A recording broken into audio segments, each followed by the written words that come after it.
ಎಲ್ರಿಗೂ ನಮಸ್ಕಾರ. ನೀವು ತುಂಬ ವೆರೈಟಿ ಆಗಿರುವಂತಹ ಬಜ್ಜಿನ ಮನೇಲಿ ಟ್ರೈ ಮಾಡಿರ್ತೀರ. ಆದರೆ ಈ ರೀತಿ ಒಂದು ಸಲ ಕ್ಯಾಪ್ಸಿಕಮ್ ಬಜ್ಜಿ ಮಾಡಿ ನೋಡಿ, ತುಂಬ ರುಚಿಯಾಗಿರುತ್ತೆ. ಹೊರಗಡೆ ಸಿಗುವಂತಹ ಬಜ್ಜಿಗಿಂತ ಈ ಬಜ್ಜಿ ಸಖತ್ ಟೇಸ್ಟ್ ಕೊಡುತ್ತೆ. ಹೊರಗಡೆ ಮಳೆ ಬರ್ತಿರುವಾಗಂತೂ ಈ ಬಜ್ಜಿ ಮಾಡ್ಕೊಂಡು ತಿಂತಾಯಿದ್ರೆ ಆಹಾ, ಯಾವ ಸ್ನ್ಯಾಕ್ಸು ಬೇಡ, ಅಷ್ಟು ರುಚಿಯಾಗಿರುತ್ತೆ. ಮಾಡೋದಕ್ಕೆ ಮಾತ್ರ ತುಂಬ ಸಿಂಪಲ್ಲು, ರುಚಿ ಮಾತ್ರ ಅದ್ಭುತವಾಗಿರುತ್ತೆ.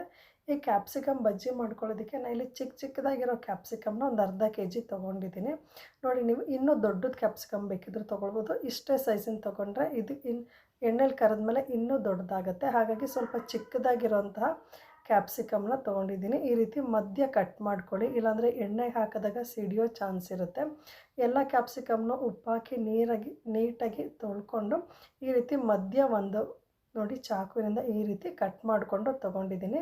ಈ ರೀತಿ ಕಟ್ ಮಾಡ್ಕೊಳ್ಳೋದನ್ನು ಮಾತ್ರ ಮರಿಬೇಡಿ, ಹಾಗೆ ಎಣ್ಣೆಗೆ ಹಾಕೋಕ್ಕೆ ಹೋಗಬೇಡಿ.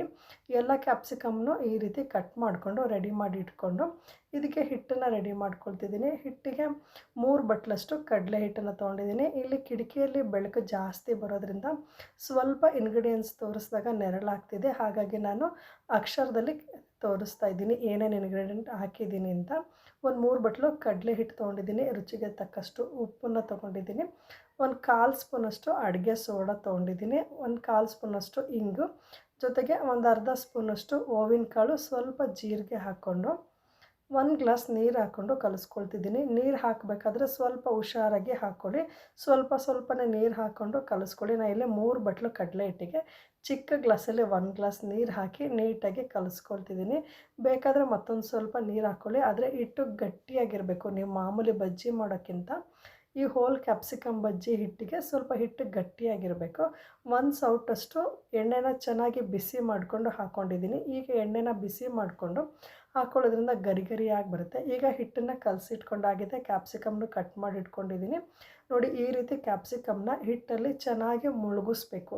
ನಾನು ಅದಕ್ಕೆ ಮುಂಚೆ ಹೇಳಿದ್ದು ಹಿಟ್ಟನ್ನು ಗಟ್ಟಿಯಾಗಿ ಕಲಿಸ್ಕೊಳ್ಳಿ ಅಂತ. ನಾವು ಹೋಲ್ ಕ್ಯಾಪ್ಸಿಕಮ್ ಹಾಕೋದ್ರಿಂದ ನೀವು ಬೇರೆ ಬಜ್ಜಿ ಮಾಡೋದಕ್ಕಿಂತ ಸ್ವಲ್ಪ ಗಟ್ಟಿಯಾಗಿ ಹಿಟ್ಟನ್ನು ಕಲಿಸ್ಕೊಂಡು ಎಣ್ಣೆನ ಚೆನ್ನಾಗಿ ಬಿಸಿ ಮಾಡಿಕೊಂಡು ಈ ರೀತಿ ಎಣ್ಣೆಯಲ್ಲಿ ಕ್ಯಾಪ್ಸಿಕಮ್ನ ಫ್ರೈ ಮಾಡ್ಕೊಳ್ಬೇಕಾಗತ್ತೆ. ಉರಿನ ಸ್ವಲ್ಪ ಮೀಡಿಯಮಾಗಿ ಇಟ್ಕೊಳ್ಳಿ, ದಪ್ಪ ಇರೋದ್ರಿಂದ ಸ್ವಲ್ಪ ಬೇಯೋದಕ್ಕೆ ಟೈಮ್ ತಗೊಳುತ್ತೆ. ಹಾಗಾಗಿ ಲೋ ಫ್ಲೇಮಲ್ಲಿ ಸ್ವಲ್ಪ ಚೆನ್ನಾಗಿ ಬೇಯಿಸ್ಕೊಂಡು ಲಾಸ್ಟಲ್ಲಿ ಸ್ವಲ್ಪ ಹೈ ಫ್ಲೇಮ್ ಮಾಡಿಕೊಂಡು ಫ್ರೈ ಮಾಡಿಕೊಂಡು ತೊಗೊಂಡ್ರೆ ಆಯಿತು. ಆದರೆ ನೀವು ಒಂದು ವಿಷಯ ಮರಿಬಾರ್ದಂದರೆ ಅದು ಕ್ಯಾಪ್ಸಿಕಮ್ನ ಚಾಕುವಿಂದ ಮಧ್ಯೆ ಸ್ವಲ್ಪ ಕಟ್ ಮಾಡಿಕೊಂಡು ತೊಗೊಂಡೆ ನೀವು ಎಣ್ಣೆಯಲ್ಲಿ ಫ್ರೈ ಮಾಡ್ಕೊಳ್ಬೇಕಾಗತ್ತೆ. ನೋಡಿ, ಈ ರೀತಿ ನಾನು ಚೆನ್ನಾಗಿ ಎಣ್ಣೆಯಲ್ಲಿ ಬೇಯಿಸ್ಕೊಂಡಿದ್ದೀನಿ. ಒಳಗೆ ಹೊರಗೆ ಎಲ್ಲ ಕಡೆ ಚೆನ್ನಾಗಿ ಬೇಯೋ ಹಾಗೆ ಉರಿನ ನಿಮಗೆ ಬೇಕಾದ ರೀತಿಯಲ್ಲಿ ಅಡ್ಜಸ್ಟ್ ಮಾಡಿಕೊಂಡು ನೀವು ಕರ್ಕೊಳ್ಬೇಕಾಗತ್ತೆ. ಇನ್ನೊಂದು ಸ್ವಲ್ಪ ಎಣ್ಣೆ ಜಾಸ್ತಿ ತೊಗೊಂಡ್ರೆ ಬೇಗ ಆಗುತ್ತೆ. ನಾವು ಹೋಲ್ ಕ್ಯಾಪ್ಸಿಕಮ್ ತೊಗೊಂಡಿರೋದ್ರಿಂದ ಎಣ್ಣೆನ ಸ್ವಲ್ಪ ಜಾಸ್ತಿ ತೊಗೊಳ್ಬೇಕು. ಎಲ್ಲ ಕ್ಯಾಪ್ಸಿಕಮ್ನು ನಾನು ಇದೇ ರೀತಿ ಫ್ರೈ ಮಾಡ್ಕೊಂಡಿದ್ದೀನಿ. ನೋಡಿ, ಚೆನ್ನಾಗಿ ಬೆಂದಿದೆ. ಇವಾಗ ತೆಗಿತಾ ಇದ್ದೀನಿ. ತುಂಬ ಗರಿಯಾಗಿ ಕ್ರಿಸ್ಪಿಯಾಗಿ ಬಂದಿದೆ. ನೀವು 2 ಬಜ್ಜಿ ತಿಂದರೆ ಸಾಕು, ಹೊಟ್ಟೆ ತುಂಬುತ್ತೆ, ಅಷ್ಟು ಚೆನ್ನಾಗಿರುತ್ತೆ. ನೋಡಿದ್ರಲ್ವ ಎಷ್ಟು ಸುಲಭವಾಗಿ ಗರಿಯಾಗಿರೋಂತಹ ಕ್ಯಾಪ್ಸಿಕಮ್ ಬಜ್ಜಿನ ಮನೆಯಲ್ಲೇ ಮಾಡ್ಕೊಳ್ಬೋದು ಅಂತ. ಇದನ್ನು ಹೀಗೆ ಸಾಸ್ ಜೊತೆ ತಿನ್ಬೋದು. 2 ತಿಂದರೆ ಸಾಕು, ನಿಮಗೆ ಕಾಫಿ ಜೊತೆ ಹೊಟ್ಟೆ ತುಂಬಿಡುತ್ತೆ, ಅಷ್ಟು ದೊಡ್ಡದಾಗಿರುತ್ತೆ.